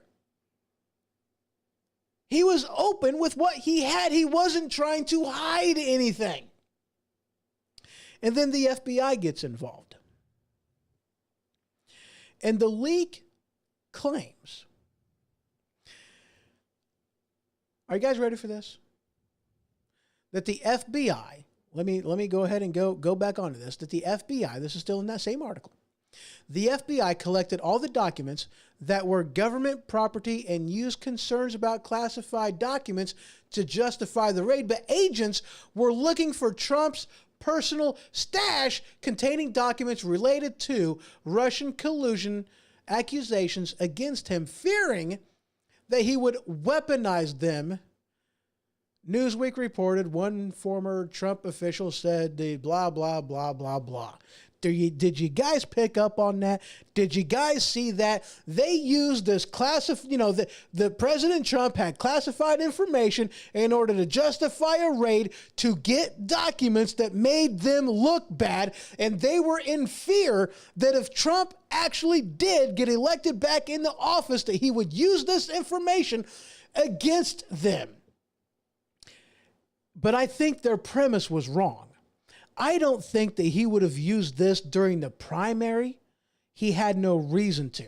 I don't think that he was going to use this information during the general election if he does run in 2024. He has no need to, because the record of President Trump and President Biden speaks loud and freaking clear. He was going to use this under the assumption that he was going to win, which I have no doubt that he will, but also that the Republican branch and a lot of newcomers, a lot of freshmen who were in office who got elected for the simple thing of stirring up the crap about mixing up stirring up the poo pot, and that they were going to use this in special investigations in the Senate and Congress, what have you. That's what they were afraid of, that he was going to use this and it would go back on them and they would actually get punished for their crimes. Oh, we can't have that. Now, can we? No. Because the deep state, I can talk, the deep state is more powerful than some savvy businessman that had a tower named after him, that fired a bunch of people. The deep state wasn't going to have that. And that was the premise behind their raid, was to seize those documents so that they couldn't be used against them in the event that President Trump wins the 2024 re-election.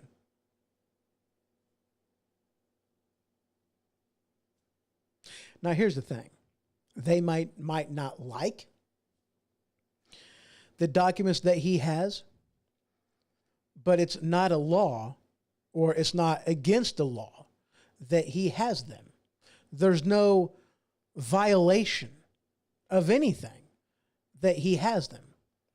They went in there possibly under false pretenses.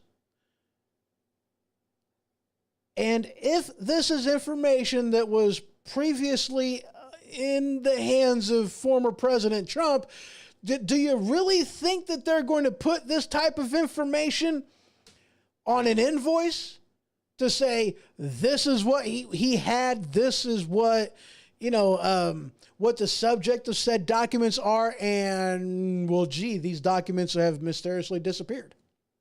Because here's the thing, when they have whenever they seize this material, they seize a box that might be marked classified, or they seize a box marked this, that, or the other.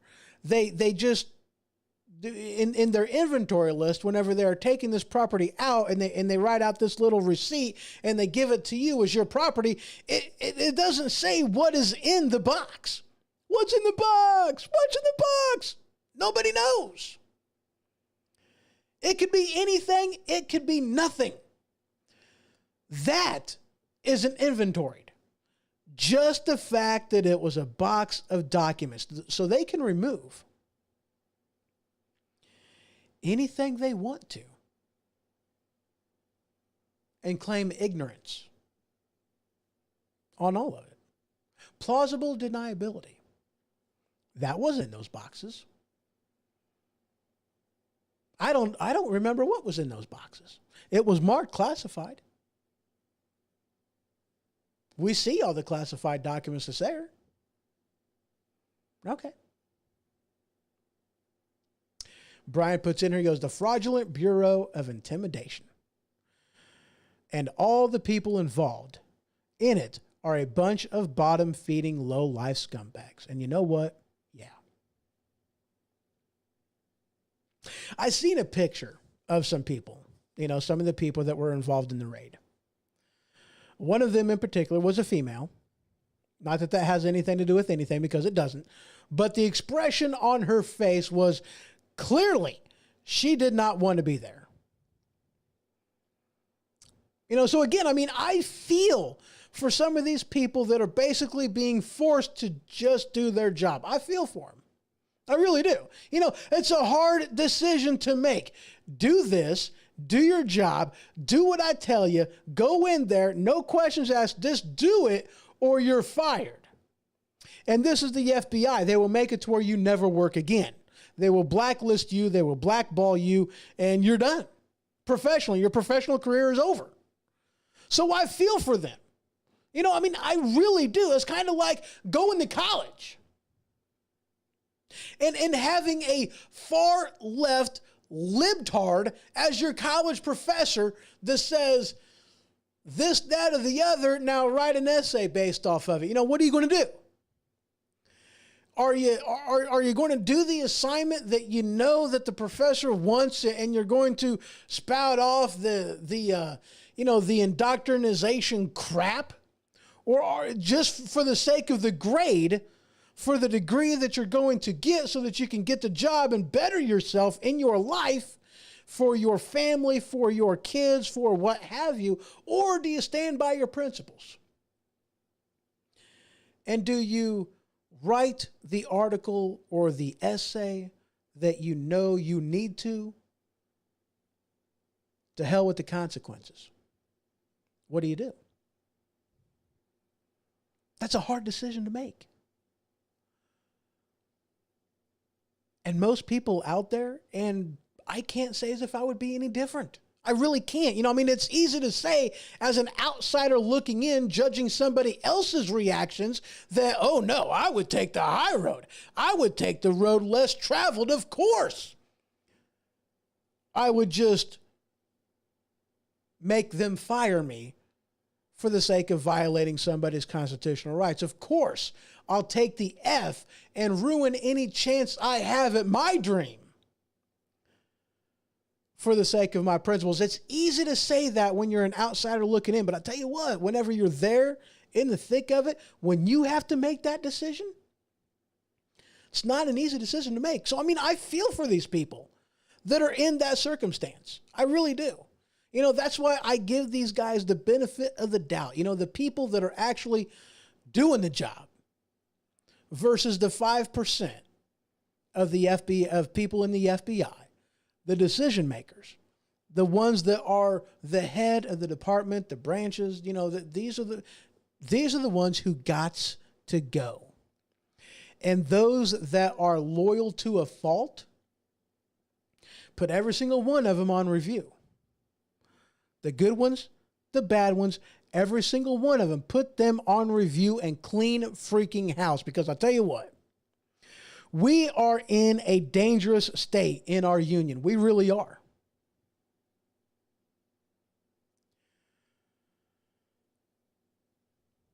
One of which I really can't talk about, otherwise I'll get another strike and ban on Facebook. But I think we know what one of them is.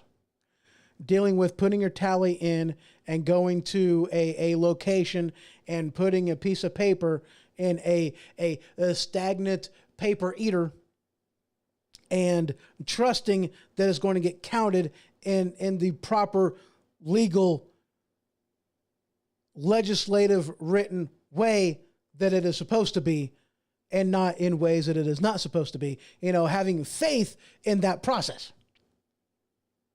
Hopefully I threw enough words in there that the algorithm won't pick up on what it is I'm talking about. But having faith in the process, we don't, do we really have that anymore after what happened in 2020? Do we really have faith in the process? And then with the FBI and the Attorney General, do we really have faith in the president's police force that really doesn't belong to the president, because it's not like he can just completely terminate all these people. They have rights. They have authority. You can't just get rid of all of them. And no, he can't. He can't just go in there and clean house. He can't. Because there's laws in place that the president, or I'm sorry, that Congress has enacted. There's laws in place protecting their jobs. That they can't just be fired because of a new administration walking in. Even though they are supposed to serve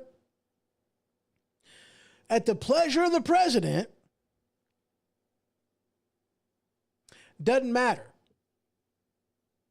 There are only a limited number of things that the president can do in order to change how, in order to affect change in certain departments. It's bogus. It's Bravo Sierra. But that's the fact of the matter. That's why the deep state is so freaking powerful.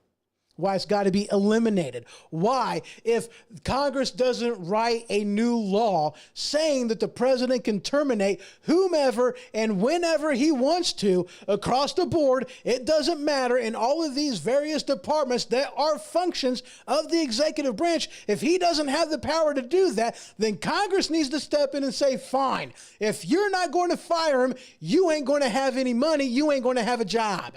Because you're going to be defunded. That's what needs to happen. That's where we're at. We cannot accept, as Americans, as conservatives, we cannot accept anything less, period, end of story. They have backed us into a corner. We cannot accept anything less than we're done. That's all there is to it. We are done. We have had enough. We are sick and tired of being sick and tired. Worst beating I ever had. I am just sick, and I finished the sentence, and tired. That was Friday. I woke up, it was Monday. I'm late for school.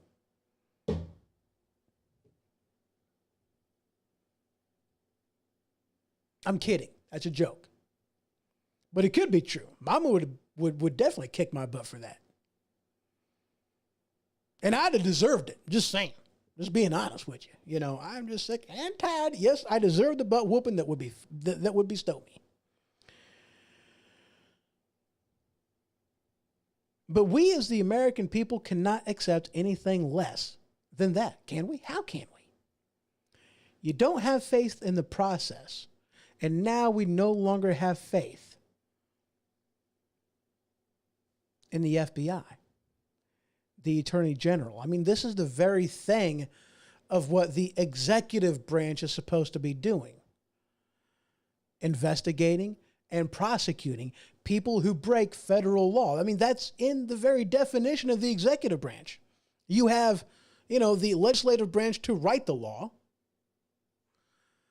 the executive branch to enforce the law, to investigate, to bring up charges, and then you have the judicial branch to make sure that said law is not only doesn't go against the Constitution, so to make sure that the legislative branch is doing their job, and also that the executive branch is faithfully executing the laws of the land. That's the job.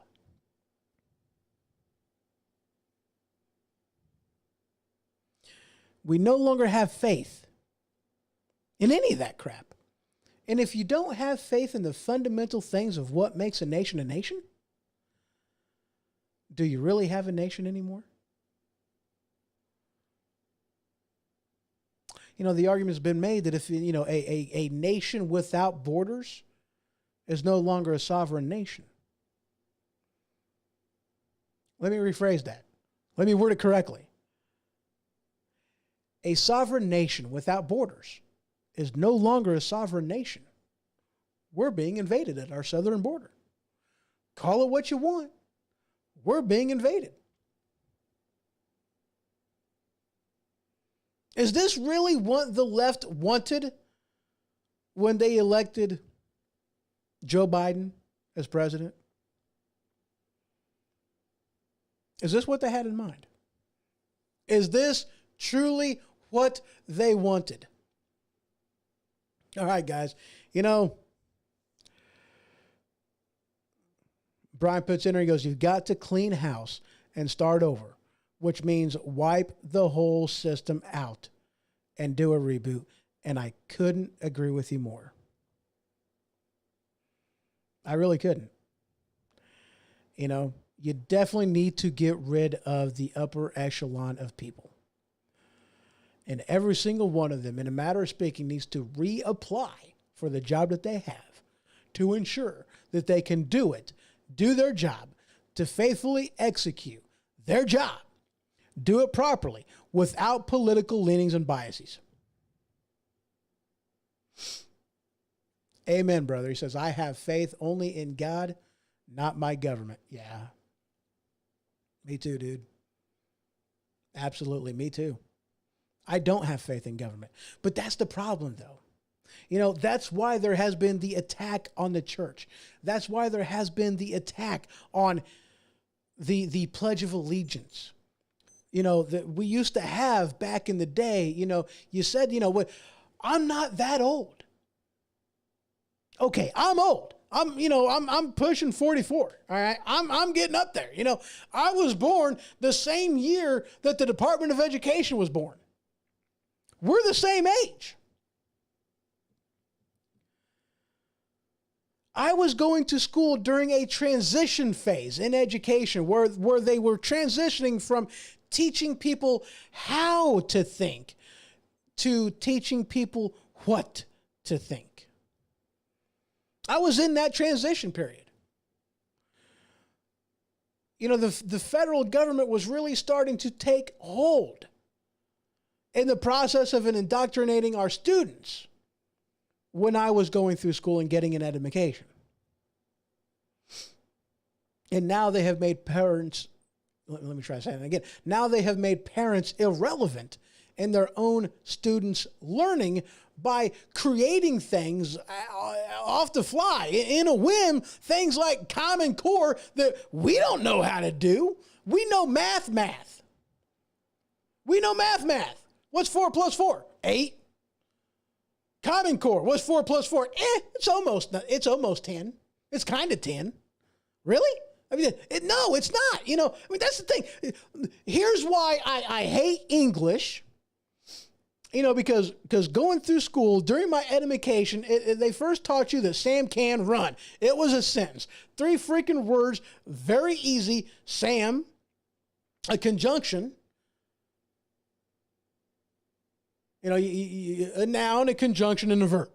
Sam can do something. A person can do something. A person is capable of doing something. That's what it was. 3 freaking words. There you go. And then it's adverbs and adjectives and conjunction, junction, what's your function? And then it's diagram this and diagram that. Next thing you know, you need 20 words in order to make a sentence. They keep changing the rules as time goes by. But no matter how scientific your calculator gets, 2 plus 2 equals 4. It is yesterday. It is today. It doesn't matter how you feel. It doesn't matter what's going on today. It doesn't matter what's going on yesterday.